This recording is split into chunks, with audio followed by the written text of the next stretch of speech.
Hello, everyone. I want to highlight three critical aspects of President Trump's response to the coronavirus that have exceeded the media's expectations and should inspire confidence in every American across this country. Rest assured, the Trump administration is working tirelessly to defeat the invisible enemy. First, contrary to some media pronouncements, the United States did not need the 1 million ventilators thus far that the media said we were in dire need of. In fact, it's encouraging to be able to say that every single American who has needed a ventilator has received a ventilator.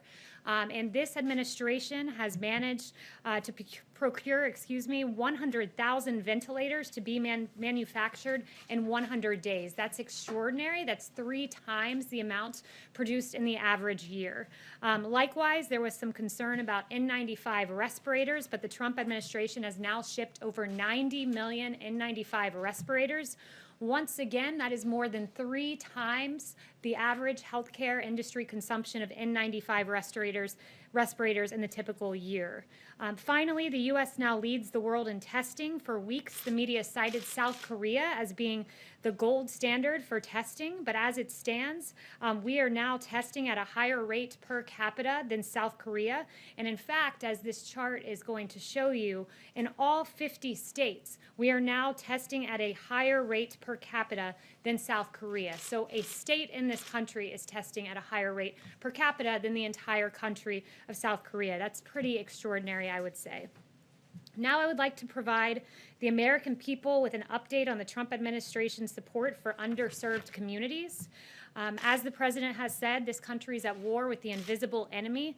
And while we all fight the virus as one united American people, it is a fact that this virus disproportionately has affected those in medically underserved communities. And therefore, the president has committed to delivering economic support and quality care for individuals in distressed communities. The Trump administration, as I announced last week, distributed $12 billion in provider relief payments to 395 hospitals across the country that have been hardest hit by the coronavirus. Many of these hospitals were in underserved communities, and to ensure even more funding to these communities, $2 billion of that overall funding was specifically targeted to hospitals in proportion to the amount of care they provide for low-income and uninsured patients. Additionally, the Trump administration is investing nearly $2 billion in community health centers to help their 28 million patients in medically underserved areas that receive care and the testing they need. That's what this funding is intended for. And additionally, there's $583 million awarded to 1,385 health centers in all 50 states, the District of Columbia, and the 8 U.S. territories specifically geared towards testing. These health centers currently provide 100,000 tests per week, and 59% of the patients tested last week were from minority communities. Finally, under the Paycheck Protection Program, the Trump administration has done extensive outreach to the community development financial institution funds across the country. These are known as CDFIs, and they support revitalization in distressed communities. In the second round of PPP, 100,000 loans have been distributed to CDFIs and to MDIs, which are known as minority deposit institutions. These have amounted to about $6.2 billion. And finally, 570,723 loans have been issued to smaller lenders and non-banks, and these loans have amounted to $29.9 billion. President Trump will continue to fight for the health, safety, and economic well-being of all Americans, especially those impacted in low-income communities and disadvantaged communities. And with that, I'll take questions. Yes. President Trump yesterday said the U.S. had prevailed on testing, but today we heard from senators, both Democratic and Republican, who say that's not the case. Senator Lamar Alexander, a Republican, says what our country has done so far in testing is impressive, but not nearly enough. Senator Patty Murray, a Democrat, said we need dramatically more testing. It's unacceptable. We don't have a national strategic plan. What's the White House response? Well, first I would note the words of Dr. Anthony Fauci, which is this: we will have and there will be enough tests to allow us to take this country safely through phase one. I've sat in the task force meetings where Admiral Joie has talked to governors and literally pulled out his chart and said, Governor X, here was your plan and your request for testing in order to safely reopen. I can assure you that that will be satisfied this month. So I have seen those meetings take place. I can assure the American people, in line with what Dr. Fauci has said, we do have enough for phase one. By the end of the week, we'll be able to say that we've conducted 10 million tests. We went from doing 150,000 tests per week to now testing about 300,000. That's an extraordinary effort. Not to also note that that's 2 times what other countries are doing when you look at America's testing. I'd say that that's pretty impressive, and that's a testament to the work of this administration and the hard work of the private sector. Yep. About reopening schools and also vaccines, if you don't mind. First of all, reopening schools, there were a lot of questions today up on the Hill about when indeed that can happen. When will the White House, and will the White House issue guidance benchmarks for various communities on when that can happen and how soon that can happen? There's a lot of concerned parents, as you know, across the country. Yeah, well, in our guidelines to safely reopen that are data-driven, it is phase 3 where there is an outline to beginning to open schools. So currently, I direct you to our guidance that currently exists, and there is that CDC guidance that is in the works that is forthcoming that will provide additional details. Okay, and with regard to vaccines, the question was asked when and if a vaccine becomes available, regardless of income, can the president ensure that everybody will get the vaccine, regardless of income? Look, the president will go to great efforts to ensure that. I don't want to get ahead of any announcement on his part, but I would say this, that when it came to testing, there was that same question. What if I'm uninsured and don't have the ability to afford a test? This president, before it was even addressed in Congress, called in the private sector and got companies to say, yes, we will cover both treatment and we will cover testing. And then eventually that was inscribed into law. So this president, before it was even an issue on the Hill, took great measures with testing, and he will do the same for vaccines. And I would just note, as Dr. Fauci said on the Hill today, there are 8 vaccine candidates, and on January 10th, we received the genetic sequence. The 11th, there was a plan developed. The 14th, development began, and 62 days later, we entered phase 1 clinical trials for a vaccine, which is the fastest ever in Dr. Fauci's knowledge, at least. So that's a pretty good pace that I think we're on to getting that vaccine. Is the president working with pharmaceutical companies? He met with executives back in April. Will he work with them, encourage them to make sure that vaccines are affordable to everyone? Absolutely. There's no doubt about it. Yes, we do. Thank you and welcome. I haven't had a chance Thank to you. do that in this room. I have a couple questions. First, on reopening. Dr. Fauci today stressed many times that reopening without following the federal guidelines and the gating criteria could lead to more outbreaks and could turn back the clock.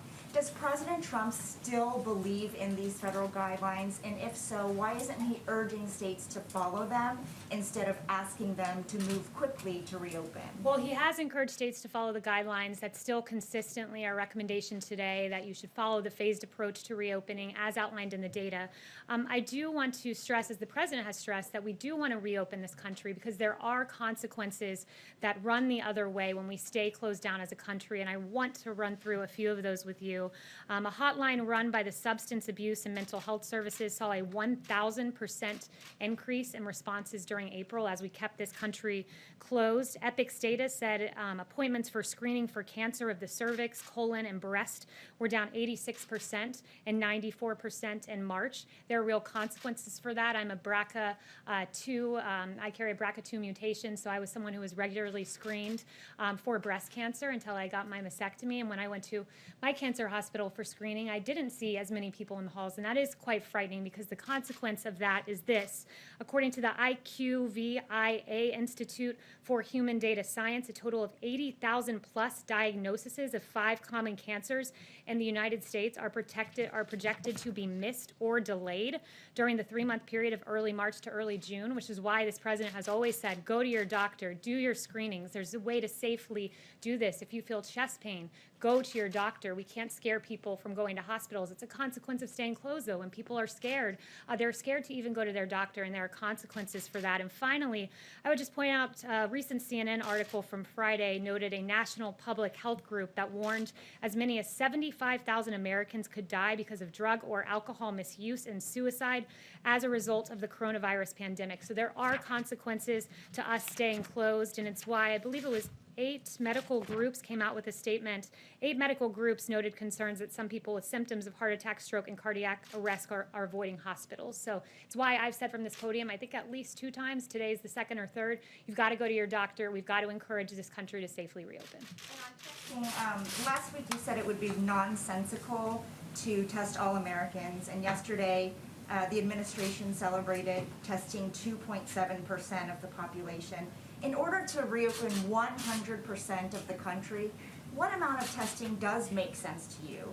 And what's an alternative to testing to track and contain the virus to make people feel confident to get back to normal? Sure, we have to engage in strategic testing, which is what our experts have always said. Look, you had Admiral Joie who said it's a bad strategy to say that you need to test everyone because testing a person now just means they're negative at this moment. A point also emphasized by Dr. Fauci, if you get a test today, that does not mean that tomorrow or the next day or the next day or the next day you might get exposed, which is why we acknowledge testing is not preventative. What is preventative is wearing this mask. What is preventative is social distancing. What is preventative is washing your hands. These are the measures we need to take to safely reopen. And then we'll use testing strategically for contract tracing purposes, for example. So that's the way it should be used and deployed. And I stand by the comment that I made earlier. Yes. Kayleigh, could you speak just a bit about the next round of coronavirus funding, the bill that the Speaker is releasing today? What provisions are a no-go for the administration? What can you get behind? Look, I won't get ahead of the president in negotiating, but and I certainly won't condition any future legislation on a certain proposal. But I will say that the president has noted a payroll tax is something that he's looked at, not conditioning it on that, but noting that it's something he desires to see, and it's smart policy. In fact, according to Stephen Moore and Art Laffer, this means, quote, every worker in America would get a substantial pay raise. And what is so promising about the payroll tax is that it's a regressive tax. So the lowest wage workers are in fact the ones who would be most helped because they pay more payroll tax than they do income tax. So that's something the president's mentioned, not necessarily as a condition. I won't negotiate here with Speaker Pelosi, but I encourage her to work with the president and help these low-income individuals get this tax cut that they deserve. Just one Yes. follow-up. I'm sorry. Michael Pack has a confirmation hearing on Thursday. Could you speak to what the president wants him to do, if confirmed, to change the way the Voice of America operates? Yeah, I won't get ahead of that hearing, which is later in the week, as you noted. Yes. Thanks, Kayleigh. I want to ask you about the task force. The president and the vice president said last week that there would be some new additions to the task force and that those would be announced on Monday. We haven't seen those names yet. Do you have any update on that and whether there are going to in fact be people added to that task force? Yeah, there will be additions, but no announcements on that just yet. Jeff? Thanks, Kayleigh. There were some deaths in St. Petersburg today from ventilators, Russian ventilators that exploded. I'm wondering whether you can tell us what happened to the Russian ventilators that were sent to the United States, and whether those ventilators have been used, and if not, if they're being taken out of commission. Look, that's the first I'm hearing of that story, so I don't have any updates on that other than to note that we are way ahead of where we should be on ventilators. As I noted in my opening remarks, 100,000 ventilators in 100 days is really good, and no one has died for lack of a ventilator, but that's the first I'm hearing of that story. Yesterday, the president indicated that he might be communicating with Vice President Pence by phone for a while, while the Vice President keeps some distance. Can you give us an update on whether or not those two men are going to see each other in person, or whether, I know the Vice President has been working at the White House, is he keeping his distance from the President for a while? Now, the Vice President has made the choice to keep his distance for a few days, and I would just note that that's his personal decision to make that. As to how many days he does it, again, that's a decision for the Vice President. Yes. I have a related question. When is the next time that we might see Dr. Birx and Dr. Fauci here in this room giving us an update on kind of the status of the public health regarding coronavirus? Look, we've heard from Dr. Fauci pretty much the entirety of the day. He had a hearing, as you noted, so you've probably heard from him more hours today than you've ever heard from Dr. Fauci. You hear from these experts regularly out on television, and we'll see the next time they're up here in this capacity, but we certainly have valued their time, and we continue to value their time. It has been a while since we've seen Dr. Birx, though, for example. I mean, she is the coordinator of the coronavirus task force. When might we see her and be able to get an update from her and be able to ask questions of her? Yeah, again, I don't know when in this capacity you will see her, but I talk to Dr. Birx regularly. In fact, I talked to her just before I came out here because I had some questions about some funny numbers I heard from Senator Elizabeth Warren, and she helped me to correct those numbers, which I'd like to correct here because I think it's unfair to the American people to give inflated case numbers and mortality numbers because it leads to those same Americans making the decision to not get a mammogram, to not have the cancer screenings they need. So I'd like to just reveal to you some information Dr. Birx just shared with me. Elizabeth Warren erroneously said there were 25,000 new cases today. In fact, there were less than 20,000. Senator Warren said there were 2,000 deaths. In fact, there have been less than 1,000. I spoke with Dr. Birx about that. So I'd encourage our Democratic colleagues and all Americans to make sure we're putting out their good information because it does have consequences. Yes. Thank you. The Justice Department is considering bringing federal hate crime charges against the two men charged with murdering Ahmaud Arbery. Does the president think that's appropriate? Look, I'd refer you to the Department of Justice statement, which is this, that we are considering the request of the Attorney General of Georgia and have asked that he forward to federal authorities any information that he has about the handling of that investigation. We'll continue to assess all information, and we'll take any appropriate action that is warranted by the facts and the law. And the president, I've heard him say it to me personally, his heart breaks for the family of Ahmaud Arbery, and we want to see justice in that case as the facts lead us to that place. Yes. White House staff yesterday were asked to wear masks around the West Wing, except when they were seated at their desks. I can't help but notice you're not wearing a mask. What's the reason for that? Is that a television thing, or? No, it's because I'm distanced from you. You'd probably have a hard time hearing from me right now should I have a mask on and that be muffled. I'm delivering information to the American people. I'm an appropriate distance away. I had a negative test today. I had a negative test yesterday, and I'm in an okay place. Yes. Go ahead. Okay, on Afghanistan, if I may, President Ashraf Ghani has put his troops on an offensive footing. Has President Trump spoken to him about that? And what does it mean for the US-led peace process? Not that I'm aware of, and I don't have any new information on that. Yes. We're seeing a White House report on locations to watch and with increased cases. Can you hear me okay? You said locations to watch? Locations to watch with increased cases, and Okay. we're seeing rates spiking in several spots in the Midwest, including Kansas City. Is this a concern of yours, and can you address it? I did speak with Dr. Birx about this just before coming out, and I think you're referring to a document that was put out that wasn't a White House document.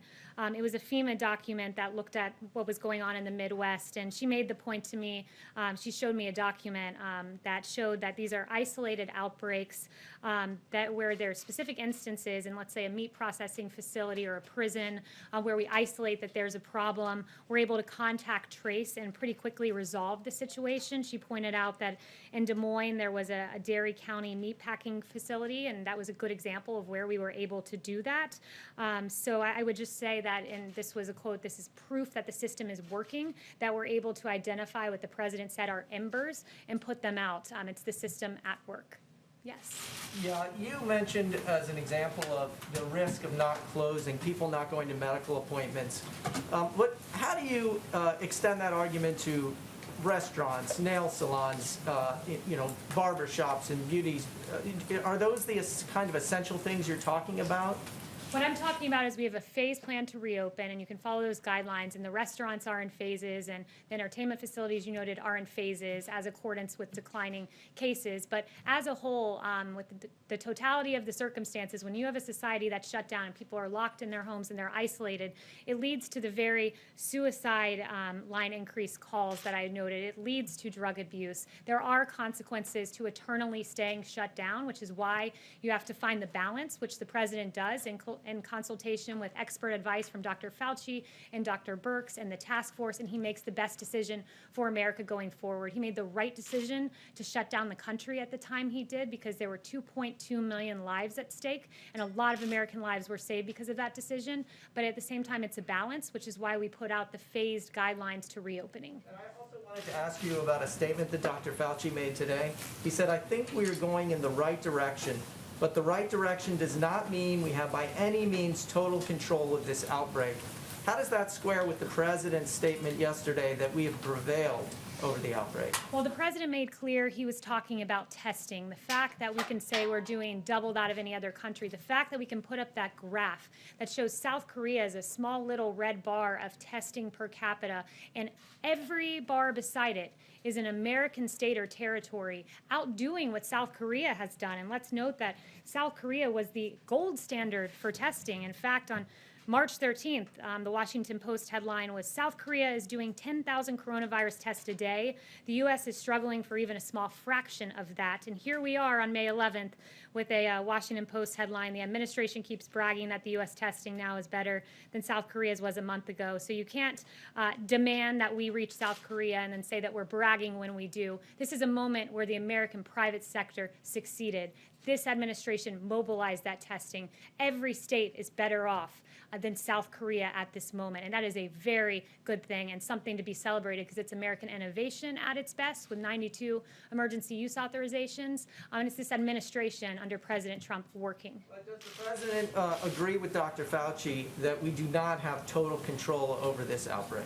The president believes in the phased guidelines to reopening, which Dr. Fauci signed off on along with Dr. Birx, and we encourage every state and governor to follow. Yes? Thank you, Kayleigh. The president said on Monday that Florida has so much testing that testers are literally sitting around waiting for people and that there is a, quote, great overcapacity. Yet the reality in the state is there are still widespread criticism, reports of not enough testing. In the Kaiser Family Foundation ranks Florida 24th in the country per capita when it comes to testing. So is the president being overly optimistic about the situation in Florida? Not in the slightest. I was actually in the Oval Office when that discussion transpired, and the governor of Florida, Governor DeSantis, who's doing a phenomenal job, talked about that there was over testing ability at these sites, so there were extra tests. There wasn't enough demand. There weren't people showing up to use them all. He said that had happened around some sites in the state. He saw it firsthand. He's the governor of Florida, and that's a good thing, and we're able to fulfill Governor DeSantis's plan in full that he has laid out as necessary to reopening the state of Florida, which happens to be my great home state. Yes. Data does not support that, Kayleigh. So is the president just listening to the governor, or is he looking at the data? Oh, he's looking at the data. As I noted to you, Admiral Joie has a chart of every single governor's plan and has said we will fulfill every single governor's plan. Governor DeSantis was reporting what he had seen at distinct facilities or drive-through testing sites. Yes. With the restarting of the economies on both sides of the Canadian and U.S. border, you know how much trade between the two sides are essential for communities. Can you update us on the plans for reopening and also a timeline for reopening the border? Yeah, no announcements on that front today. Yep. Chanel? With the release of the transcripts related to Adam Schiff's Russia probe this week, is there any information you can share with us as to what the DOJ has shared with the White House on whether it is investigating Obama administration officials on this matter? So I don't have any updates on that front because that's currently a DOJ matter. But you did refer to transcripts, and I do think it's an important moment to talk about what was in some of the transcripts that were released prior to today, so not the specific ones that you're asking about. But we learned from newly released transcripts a few things. We learned that what some Obama officials were saying publicly was much different than what they were saying privately. James Clapper was out there saying that he had evidence that this was worse than Watergate, when in fact a few weeks later he was saying privately, I never saw any direct empirical evidence that the Trump campaign or someone in it was plotting or conspiring with Russia. Samantha Power said, I am not in possession of anything. I am not in possession and didn't read or absorb any information that came out of the intelligence community suggesting collusion. Ambassador Rice, I don't recall intelligence or evidence to that effect. Former Attorney General Loretta Lynch, I can't say that if it existed or not. I don't recall that being briefed up to me. So it brings the question to light. Why then did we have many years of investigating collusion that these Obama administration officials never existed, they never saw any evidence of, but for 3 years the American people were dragged through the mud and told that their choice for the President of the United States might have been a Russian asset based on no evidence at all. This president was exonerated by the Mueller report, and there are some real questions for these individuals who are saying one thing publicly and another thing privately. Thank you so much. I think I got to all of you, and we'll be back soon.